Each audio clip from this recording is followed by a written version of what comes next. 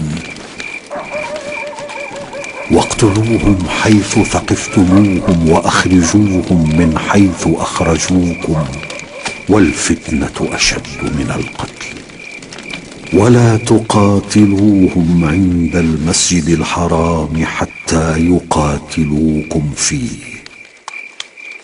فإن قاتلوكم فاقتلوهم كذلك جزاء الكافرين